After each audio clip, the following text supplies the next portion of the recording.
एक बार की बात है जब महाभारत का युद्ध समाप्त हो गया था। युद्ध के बाद पांडवों ने श्री कृष्ण से पूछा, हे माधव, हम धर्म के मार्ग पर चले, फिर भी हमें इतने कष्ट क्यों सहने पड़े?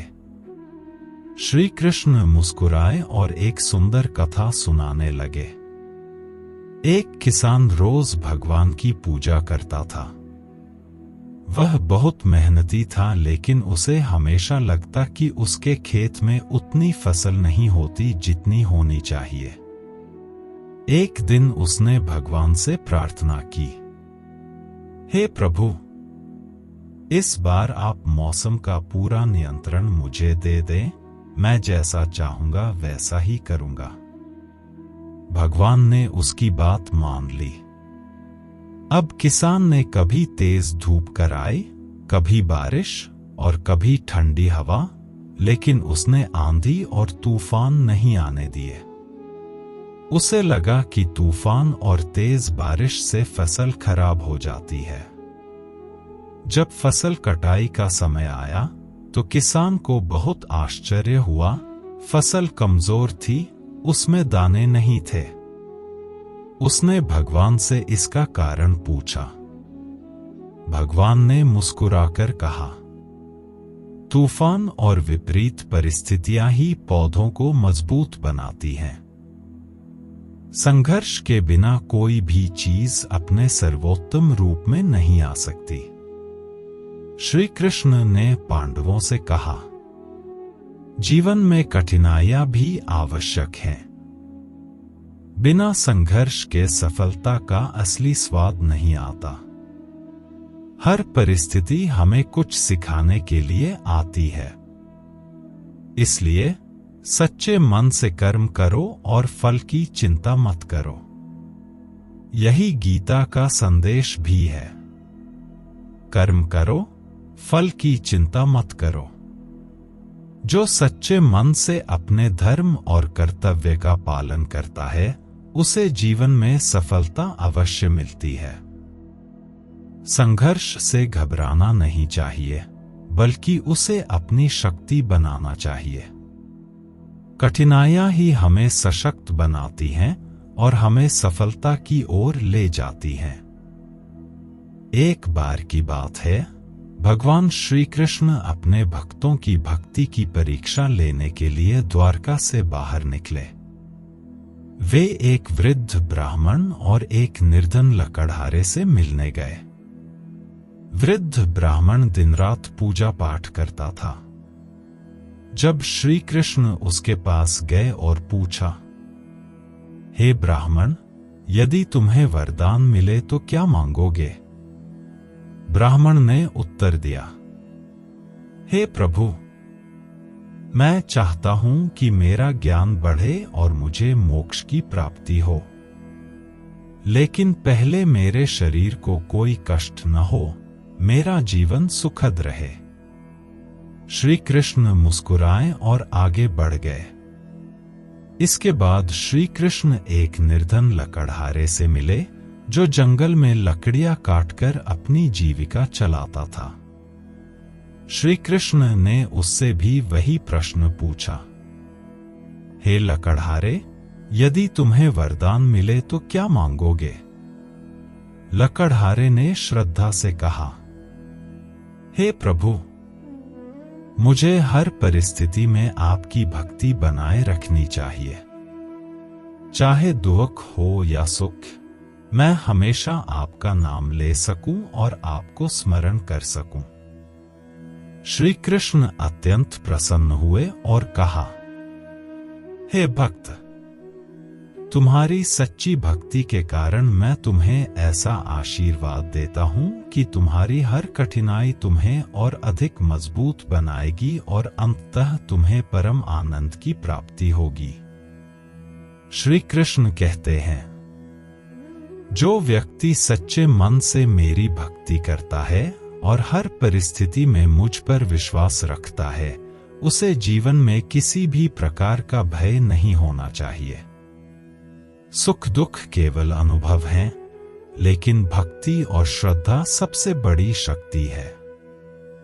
सच्ची भक्ति वह है जो हर परिस्थिति में बनी रहे।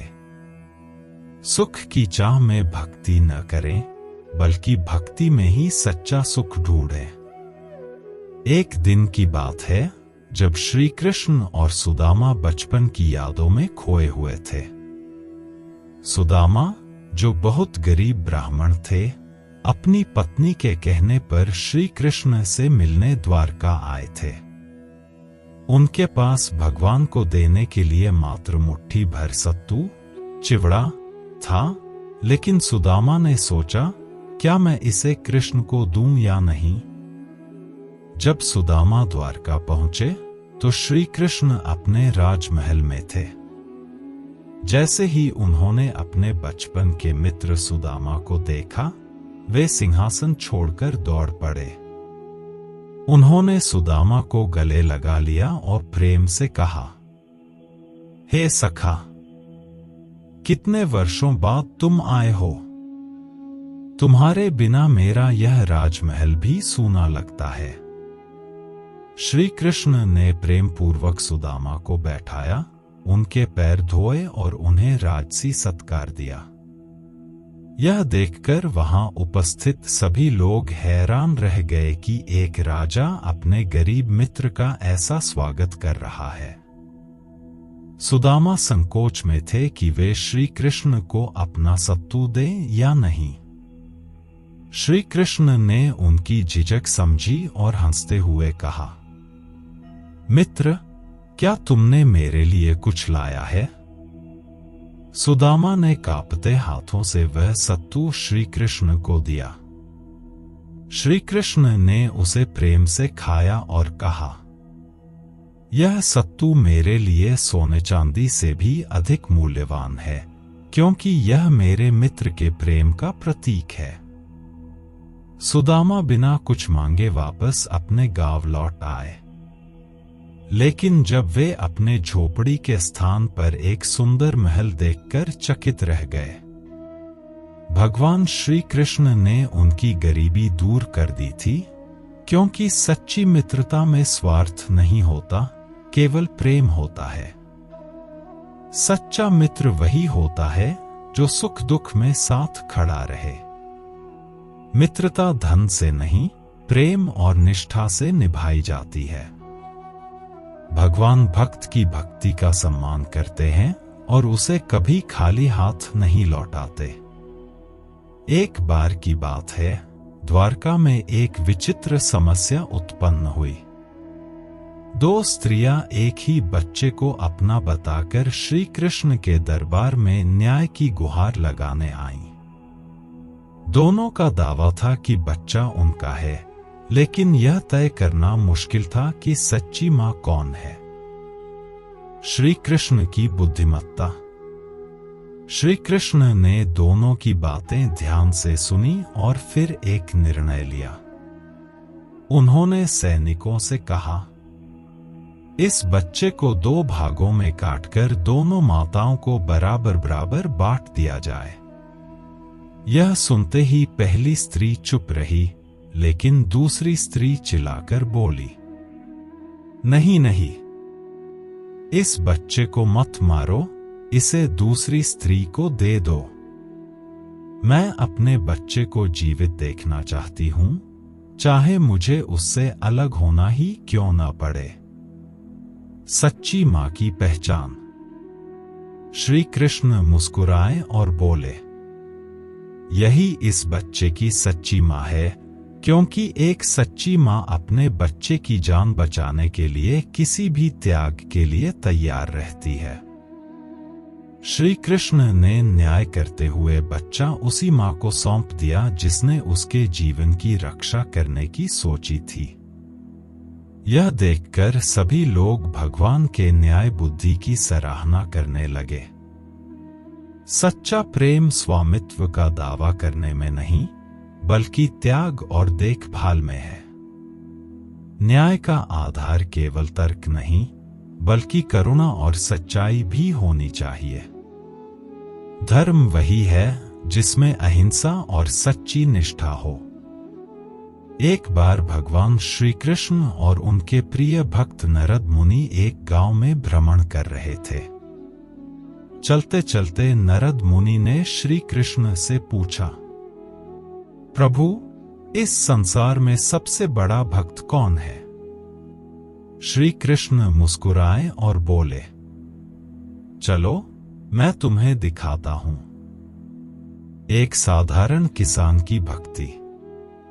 श्री कृष्ण नारद मुनि को एक साधारण किसान के घर ले गए। वह किसान दिन भर खेतों में काम करता था और केवल सुबह और रात को 2 बार भगवान का नाम लेता था। नारद मुनि यह देखकर आश्चर्यचकित हो गए और बोले, प्रभु, यह तो दिन भर अपने काम में व्यस्त रहता है, फिर यह सबसे बड़ा भक्त कैसे हो सकता है? श्री कृष्ण मुस्कुराए और नारद मुनि को एक कटोरा तेल देकर बोले, इस कटोरे को सिर पर रखकर पूरे गांव का चक्कर लगाओ, लेकिन सावधान, तेल की एक भी बूंद गिरे नहीं। सच्ची भक्ति का रहस्य। नारद मुनि पूरे ध्यान से कटोरा लेकर गांव का चक्कर लगाने लगे। जब वे वापस आए तो श्री कृष्ण ने पूछा, नारद, बताओ, तुमने इस यात्रा में कितनी बार मेरा नाम लिया?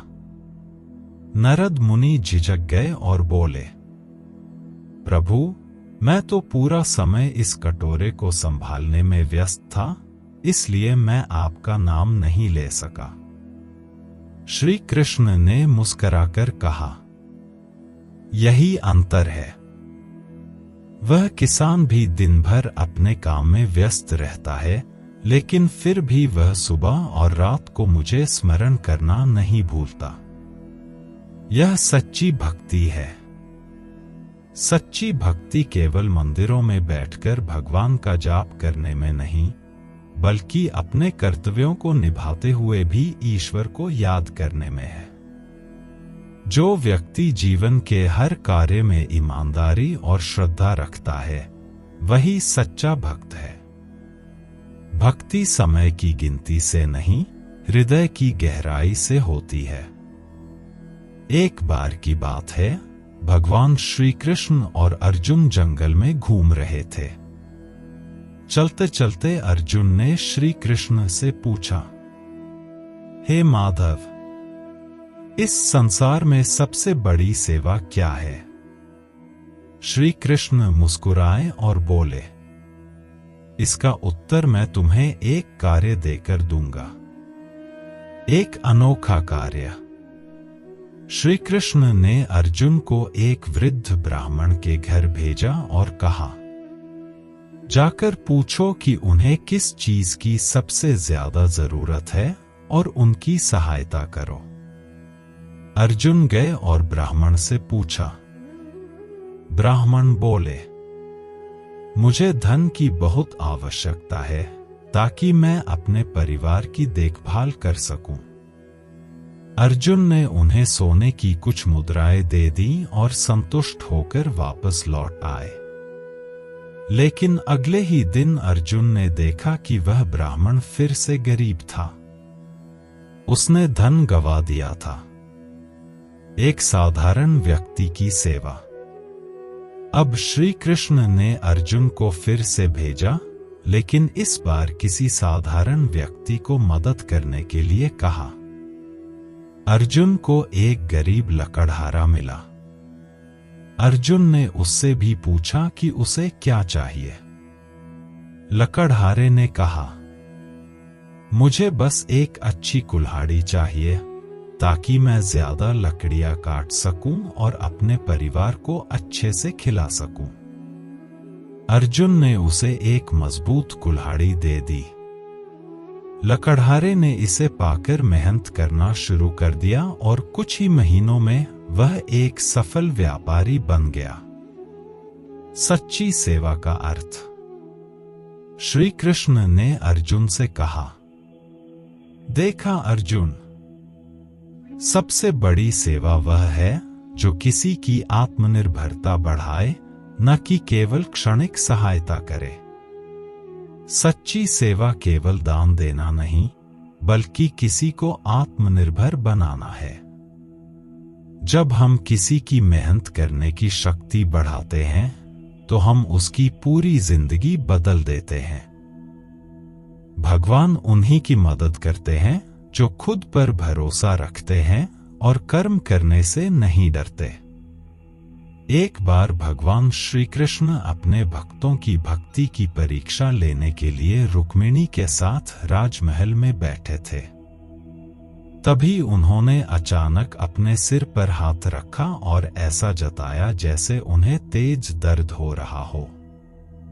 रुक्मिणी चिंतित होकर बोली, प्रभु, आपको क्या हुआ? श्री कृष्ण बोले, मेरा सिर बहुत दर्द कर रहा है, लेकिन यह दर्द तभी दूर होगा जब कोई सच्चा भक्त अपने चरणों की धूल मेरे माथे पर लगाएगा। राजमहल में सब हुए मौन। यह सुनकर राजमहल में बैठे सभी लोग चौंक गए। सभी सोचने लगे, कैसे कोई भगवान के माथे पर अपने चरणों की धूल रख सकता है? यह तो महापाप होगा। रुक्मिणी, सत्यभामा और अन्य रानियां भी हिचकिचाने लगीं। उन्होंने कहा, हम आपकी दासियां हैं, लेकिन आपके माथे पर अपने चरणों की धूल रखना हमारा अनादर होगा।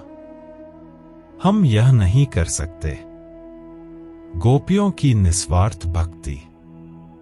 जब यह समाचार वृंदावन पहुंचा, तो गोकुल की गोपियां दौड़ती हुई आईं और बोली, यदि हमारे चरणों की धूल से श्री कृष्ण का दर्द दूर हो सकता है, तो हमें कोई संकोच नहीं। हमें पाप की चिंता नहीं, हमें तो बस अपने प्रिय कान्हा का भला चाहिए।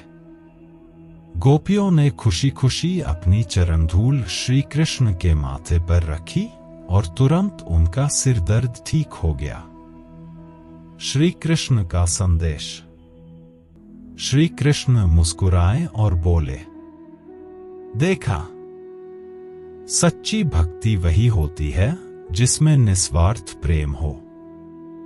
गोपियों को स्वर्ग या नर्क की परवाह नहीं, वे बस मेरे कष्ट को दूर करना चाहती थी। यही सच्ची श्रद्धा और समर्पण का चमत्कार है। सच्ची भक्ति का मतलब दिखावा नहीं, बल्कि निस्वार्थ प्रेम है।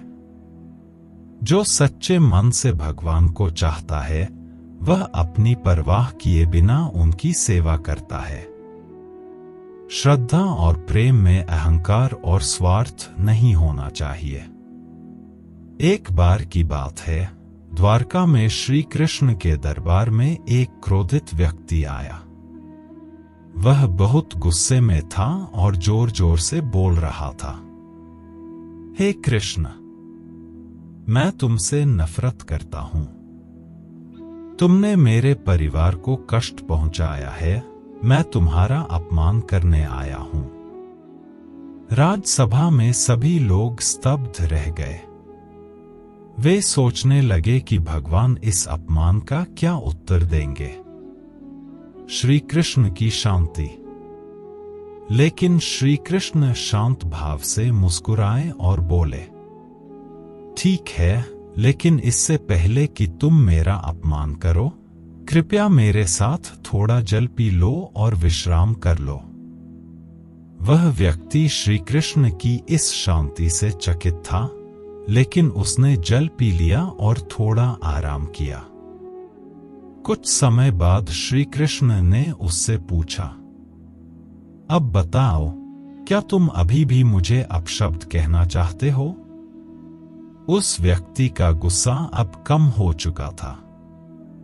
उसने सिर झुका लिया और बोला, हे कृष्ण, अब मेरा क्रोध शांत हो गया है। मैं समझ गया कि क्रोध क्षणिक होता है, लेकिन यदि हम धैर्य रखें तो यह स्वयं ही समाप्त हो जाता है। आपने मुझे यह सिखाया है और मैं आपका आभारी हूं। श्री कृष्ण का संदेश। श्री कृष्ण ने मुस्कुराकर कहा, क्रोध पर क्रोध करने से आग और भड़कती है, लेकिन शांति से उत्तर देने पर वह स्वयं ही बुझ जाती है। क्रोध पर विजय पाने के लिए धैर्य सबसे बड़ा हथियार है। क्रोध का उत्तर क्रोध से नहीं, बल्कि धैर्य और प्रेम से देना चाहिए। जो व्यक्ति अपने क्रोध को नियंत्रित कर सकता है, वही सच्चा विजेता होता है। शांति और धैर्य से बड़ी कोई शक्ति नहीं होती। एक बार नारद मुनि ने श्री कृष्ण से पूछा, प्रभु, इस धरती पर सबसे बड़ा भक्त कौन है? श्री कृष्ण मुस्कुराए और बोले, यदि तुम जानना चाहते हो तो चलो तुम्हें दिखाता हूं। एक व्यापारी की भक्ति। श्री कृष्ण और नारद मुनि एक छोटे से गांव में पहुंचे। वहां एक व्यापारी रहता था जो दिन भर अपने व्यापार में व्यस्त रहता था। श्री कृष्ण ने नारद से कहा, यह व्यक्ति मेरा बहुत बड़ा भक्त है। नारद आश्चर्य में पड़ गए और बोले, लेकिन प्रभु, यह तो दिन भर व्यापार में लगा रहता है। यह कैसे सबसे बड़ा भक्त हो सकता है? श्री कृष्ण ने नारद को एक कटोरा पानी दिया और कहा, इसे सिर पर रखकर पूरे गांव का चक्कर लगाओ, लेकिन ध्यान रहे एक भी बूंद गिरनी नहीं चाहिए। सच्ची भक्ति का रहस्य। नारद मुनि बहुत ध्यान से कटोरा लेकर चले और पूरा गांव घूम आए। जब वे वापस आए तो श्री कृष्ण ने पूछा, बताओ नारद, इस यात्रा के दौरान तुमने कितनी बार मेरा नाम लिया? नारद झिझक गए और बोले, प्रभु, मैं तो पूरा समय पानी गिरने से बचाने में लगा था, इसलिए आपका नाम नहीं ले सका। तब श्री कृष्ण मुस्कुराकर बोले, लेकिन वह व्यापारी दिन भर व्यापार में व्यस्त रहते हुए भी सुबह और रात को मेरा नाम नहीं भूलता। यही सच्ची भक्ति है, अपने कर्तव्यों को निभाते हुए भी भगवान को याद रखना। सच्ची भक्ति केवल मंदिर में बैठकर नहीं, बल्कि अपने कार्यों को करते हुए भी की जा सकती है। जो अपने कर्तव्यों को निभाते हुए भी भगवान को याद करता है, वही सच्चा भक्त होता है। जीवन की व्यस्तता के बावजूद हमें अपने ईश्वर को कभी नहीं भूलना चाहिए। जय श्री कृष्ण।